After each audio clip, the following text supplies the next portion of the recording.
So in 1565, one of the most horrific sieges in history took place, as Malta was besieged by the ever-advancing Ottoman Empire, who were looking to root out the defending Knights Hospitallers for good in what is dubbed as the greatest siege in history. Malta sat at the heart of the Mediterranean Sea and was crucial for the Ottomans if they wanted to conquer Europe, as it would provide a launch pad into Sicily, then Naples, and possibly even to Spain.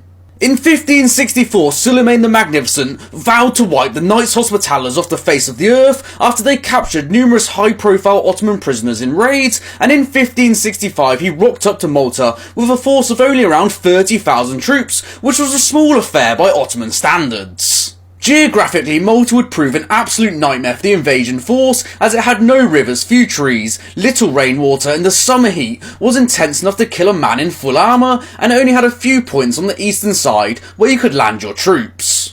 The eastern side of Malta was held by three fortresses: St. Elmo, St. Angelo, and St. Michael, with St. Elmo being the most important if you wanted to get your ships into the harbour. However, all three were unfinished, with the defenders making last-minute preparations upon hearing news of the Ottoman invasion. As predicted by the defenders, the Ottomans first set all of their focus on St. Elmo, which they believed would fall in only a matter of days. However, those few days would buy vital time for the other two fortresses to fix up their fortifications. The small star fortress of St. Elmo was basically a death trap for anyone who was defending it, as it had low parapets and no embrasures, so you couldn't shoot anyone without making yourself a target. It also had no sally ports to launch assaults from, as well as the pointed stars being far too sharp so you couldn't shoot anyone below. However, it did have this ditch, and as the old medieval saying goes, you make ditches, you get bitches, and their valiant last stand would certainly ensure the bitches would come. St. Elmo was pounded with around 6,000 cannonballs a day,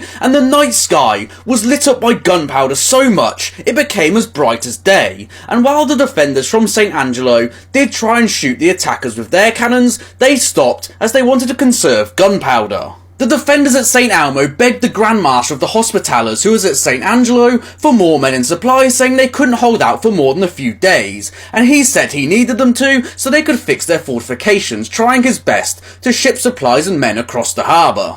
St. Elmo was on life support as they furiously tried to repair their defences. However, the Ottoman assaults continued, with primitive explosive weapons being deployed as men on both sides horrifically burned to death, screaming in agony, as horrified onlookers from St. Angelo saw the scene looking like an active volcano. However, somehow St. Elmo still held. An all-out Ottoman assault in mid-June saw 7 hours of horrific fighting, where one cannon shot from St. Angelo hit the defenders at St. Elmo, killing 8 of their own men. However, victory went to the exhausted defenders, costing them around 150 of their garrison, which was a third of it. After around a month of besieging St. Elmo, the Ottomans finally realised they had to guard this crossing a lot more, as men and supplies were still getting shipped to St. Elmo, and when they'd done that, the Grand Master finally agreed nothing more could be done for the defenders. Many of the defenders could barely stand from their wounds, they couldn't bury their dead, they had no materials left to make repairs, and they had no gunpowder left, as on the 23rd of June, another Ottoman assault was prepared.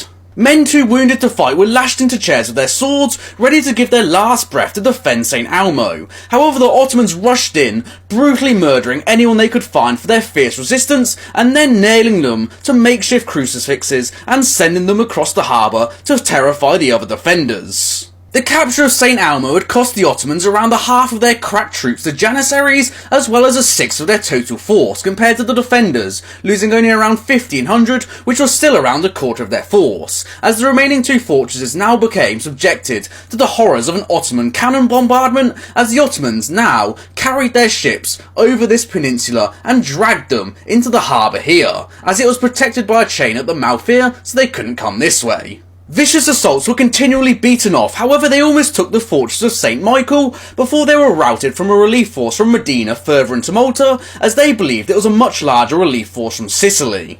The siege had descended into a stalemate, as in early September that relief force did actually arrive from Sicily, with the Ottomans pulling back from the fortresses towards Medina to face them, as they got told by a defector it was less men than initially expected and they were all exhausted from their long journey. The battle was a brutal massacre as the remaining Ottoman forces were absolutely slaughtered, and despite being subject to over 130,000 cannonballs over 3 months, Malta somehow still held.